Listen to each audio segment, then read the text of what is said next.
Welcome to the TYBA Political Science 6th semester course, Western Political Thinkers, Rousseau to Marx. Today I am going to deal with unit 3rd, that is John Stuart Mill. And in this unit, I am specifically dealing with John Stuart Mill's contribution to utilitarianism. The outline of this module is, first I am going to look at utilitarianism, the concept of utilitarianism, how the Jeremy Bentham had looked at the concept of utility and its use in daily life. Then I am going to look at how the concept of utilitarianism has been revised by John Stuart Mill, and then corrected or somewhere revised understanding or more human understanding of utilitarianism was propounded by J.S. Mill. Under this, how the concept of pain and pleasure were defined, how they were redefined and given human look or human substance to the concept of utilitarianism. Because utilitarianism was constantly, severely criticized by communist, Marxist and others. And then lastly, I am talking about this human understanding of utilitarianism that was propounded by John Stuart Mill. Learning outcomes from this module would be that students will be able to learn the conceptual transformation of the concept of utilitarianism. Like the way Jeremy Bentham has talked about utilitarianism and how it has been revised by J.S. Mill. So that transformation I am going to highlight. The second one, that students will be able to utilize the utilitarian philosophy in a human manner in their daily life. That many times utilitarianism has been misconstrued, misunderstood.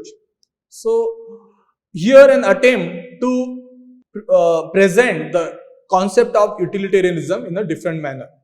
And the last outcome would be that students will be able to devise governance strategies in public policy. Instead of criticizing the policies, public policies in toto, there can be ways out, there can be solutions which would somewhere benefit the populations, masses in a larger scale. And how to do that, the students will be able to understand through this module. So let's come to the concept of utilitarianism. First, the concept of utilitarianism was defined by the political scientist, philosopher Jeremy Bentham. And under that, the concept of utility is the keynote. Utility has been, utility was brought to the public academic discussion, and how utility can bring,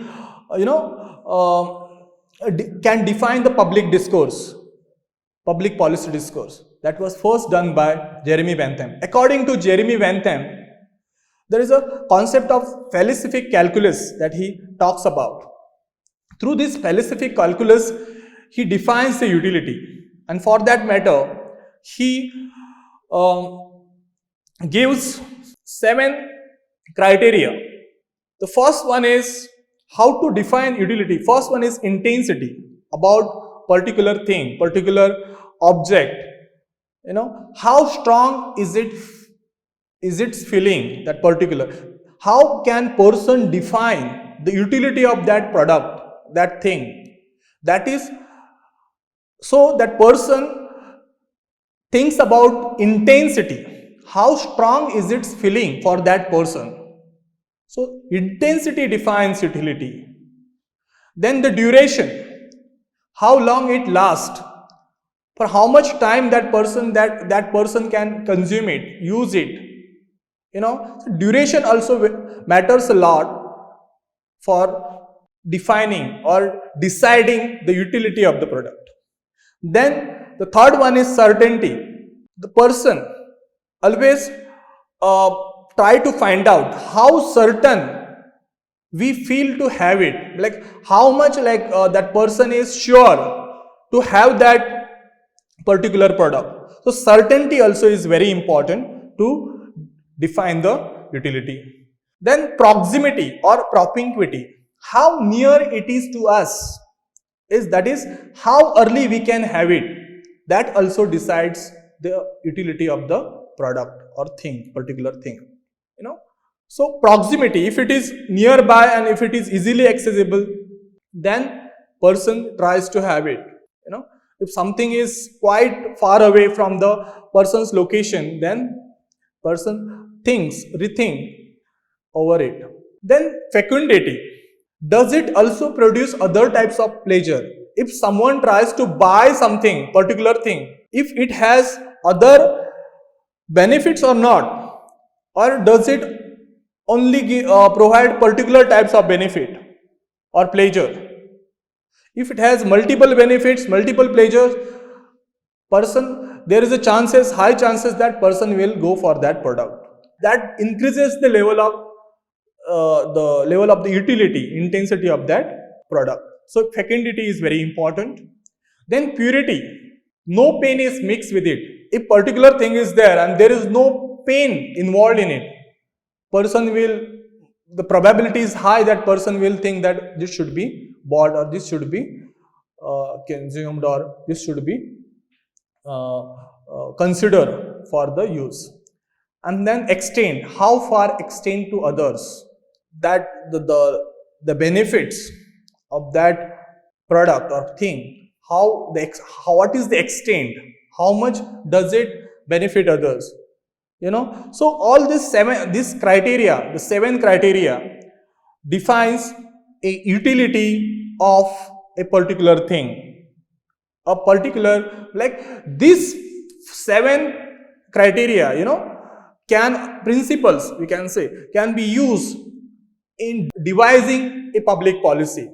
Many times, if public policy is being devised or is being framed, these things can be taken into consideration, so that greatest happiness of the greatest numbers, that is the core principle of utilitarianism, can be attained. That's why Jeremy Bentham says, state should resort to minimum intervention in individual activities in order to secure the greatest happiness of the greatest numbers. According to Bentham, happiness is equal to the balance of pleasure over pain derived from a thing or an act. And this understanding of utilitarianism came under criticism by other political scientists. And that's where John Stuart Mill tries to give a kind of human character to the philosophy of utilitarianism. And that's where John Stuart Mill differentiates between qualitative pleasure and quantitative aspect of it. So here J.S. Mill differentiates between quality and quantity. So he says that instead of having a particular thing like in larger quantity, a person should think about the quality of that product. So earlier, now India is a welfare state. Now many countries across the world are welfare state.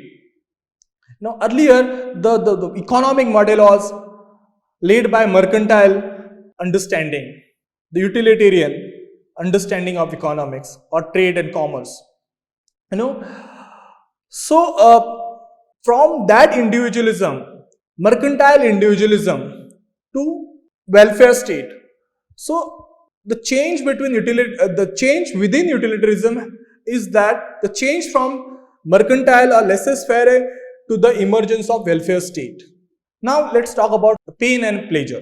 Here J.S. Mill suggests quality of pleasure was no less important than its quantity. J.S. Mill emphasizes the importance of quality. Development of moral, intellectual and artistic faculties of persons are very important, according to John Stuart Mill. Instead of having or that greed of amassing something, quality should be, or that the development of moral or intellectual and artistic faculties are very important, so that a person will not go behind pure objective understanding of particular thing, but will think about particular thing in a subjective manner. And for that matter, he brings a kind of a moral understandings to the utilitarianism. And that's why John Stuart Mill says it is better to be a human being dissatisfied than a pig satisfied. So here that animal and human, how human should be, how human should behave. Human should not only be driven by objective uh, goods.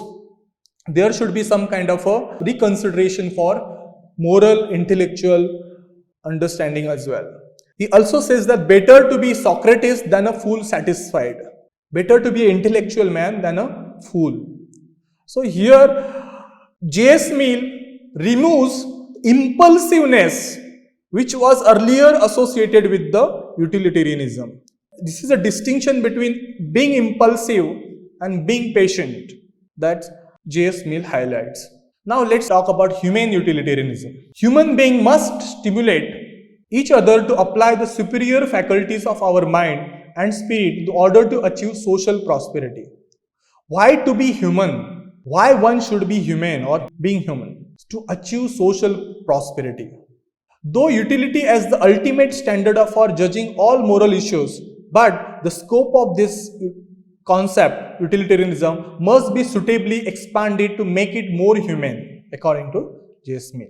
J.S. Mill says that I regard utility as the ultimate appeal on all ethical questions, but it must be utility in the largest sense, grounded on permanent interest of man as a progressive being. So here J.S. Mill transforms the objective utilitarianism or more individualistic understanding of utilitarianism towards moral or more human understanding of utilitarianism.